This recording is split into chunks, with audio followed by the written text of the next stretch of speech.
है वो एक सामान्य सरकारी कर्मी की नौकरी नहीं है। ये बिल्कुल मैं सभी टीचर्स को कहता हूं। और यदि कोई टीचर यह सोच के आ रहा है कि ये सरकारी नौकरी है इसलिए मैं करना चाहता हूं या करना चाहती हूं, तो बहुत ही गलतफहमी में है। टीचर्स की नौकरी बिल्कुल भिन्न है और ये सबसे भिन्न है, मतलब इसका कोई तुलना किसी अन्य नौकरी से नहीं है। आप समझ सकते हैं, जब आप क्लास में जाते हैं तो बच्चे आपके सामने रहते हैं और आपको इस निगाह से देखते हैं कि आप उनको ज्ञान देंगे और आप उनका भविष्य बनाएंगे। एक सामान्य सरकारी नौकरी में क्या होता है, कार्यालय में बैठे हैं, संचिकाएं आती हैं जाती हैं, आप संचिका को कभी ऊपर भेजते हैं, कभी संचिका को नीचे भेजते हैं, आपकी मर्जी है, आप अप्रूवल करिए नहीं करिए, 5 दिन बाद करिए, 10 दिन बाद करिए। लेकिन एक शिक्षक की नौकरी नहीं हो सकती। आपका बिल्कुल जो आपका टारगेट सेगमेंट है वो आपके क्लासरूम में आपके सामने बैठा है और बिल्कुल टकटकी निगाहों से आपको दिखता है कि आप उसको शिक्षा देंगे और आप उसको ज्ञान देंगे। और ऐसे भी नहीं है कि आज आपने उसको ज्ञान नहीं दिया तो 1 महीने बाद उसको ज्ञान दे देंगे, या आप सोचेंगे कि चलिए बाद में देखा जाएगा, आज हम थोड़ा मूड खराब है या मेरा तबीयत ठीक नहीं है या आज बहुत कष्ट से हम नाव पे चढ़ के आए, पानी पार करके आए, या देखिए पूरा कपड़ा मेरा भीग गया। उस छात्र को उससे कोई लेना देना नहीं।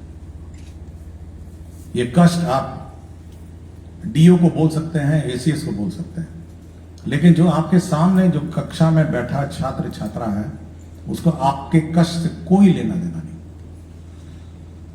आप बहुत दूर पोस्टेड हैं, देखिए मुझे कहां जंगल के ऊपर भेज दिया, अधौरा पहाड़ पे, देखिए कटोरिया वाका में मुझे 2 नदी पार करना है, खगड़िया में 3 नाव पार करना है।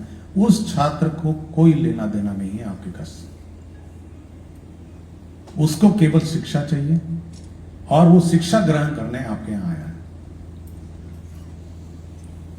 उसके माता पिता का नजरिया देखिए, उनका माता पिता को भी आपके कष्ट से कोई लेना देना नहीं। वो आपके हवाले इस बच्चे को इसलिए भेजे हैं कि आप उसका भविष्य बनाएं, कि आप उसको पढ़ लिख कर एक ऐसा इंसान बनाएंगे जो कल समाज पर अपने पांव पर खड़ा हो। देखिए दोनों बहुत ही इंपॉर्टेंट स्टेक होल्डर आपके हैं, एक शिक्षक, एक छात्र है और एक उसके माता पिता है। और यह आपका दायित्व है कि आप ये दोनों दायित्व पूरा करें।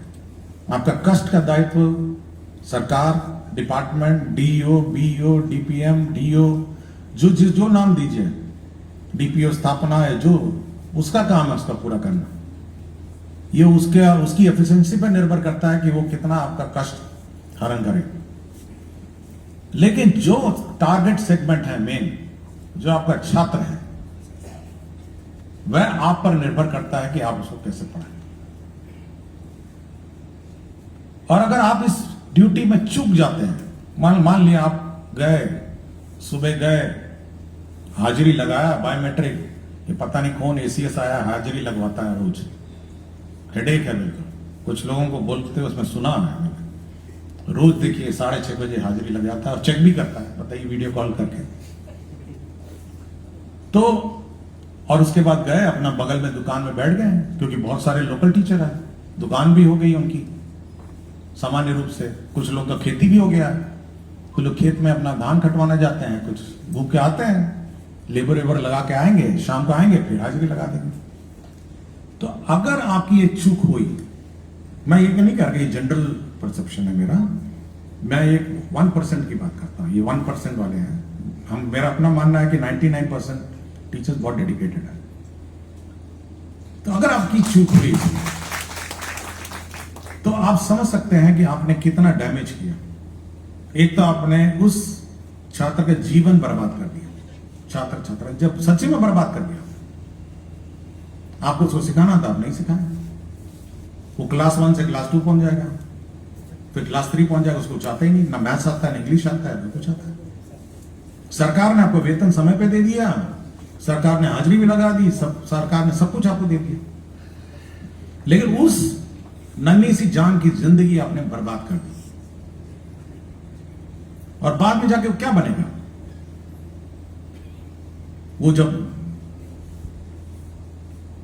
18, 19 साल, 20 साल होगा, सड़क पे बैठ जाएगा कि भाई हमको कुछ काम दे दीजिए, कुछ भी दे दीजिए, कुछ भी कर लेंगे। नहीं समझ में आ रहा है तो मुठरी बांधेगा, ट्रेन में पकड़ेगा, बैठेगा, कहीं बम्बे दिल्ली चला जाएगा, जिसको हम प्लान बोलते हैं। तो भाई कहीं नौकरी मिल जाए, बर्तन धो, कुछ भी करूंगा मैं। इसकी पूर्ण रूप से जवाबदेही किसकी है बताइए? मतलब किसकी जवाबदेही है कि वो प्लान किया, उसको नौकरी नहीं हुआ, वो समाज में खड़ा नहीं हुआ अपने काम? क्या आप स्वास्थ्य विभाग को बोलेंगे? क्या आप पथ निर्माण विभाग को बोलेंगे? क्या आप बिजली विभाग को बोलेंगे? आप किस विभाग की जवाबदेही निर्धारित करेंगे इस घटनाक्रम में? ना सूरज घूम रहा था, मैं सोच रहा था कि आज क्या बात करूं मैं आपसे। इसकी पूर्ण रूप से जवाबदेही उस विद्यालय की है और उस शिक्षक की है। अगर वो चूकता है तो समाज में सब समस्याएं खड़ी हो जाएंगी। और ये अकेला विभाग है, मैं बता रहा हूं। कभी आपको लगता होगा कि शिक्षा विभाग क्या है, ये तो ऐसे ही था। इसकी इतनी जवाबदेही है कि दूसरे की जवाबदेही इतनी नहीं है। रोड आज नहीं बने, 6 महीने बाद बन जाएगा, ठेकेदार बना ही देता है, 1 साल बाद बना देता है। पुल है, 1 साल नहीं 2 साल में बन जाएगा। लेकिन क्या छात्र जो उस क्लास में है, अगर आज शिक्षा उसने ग्रहण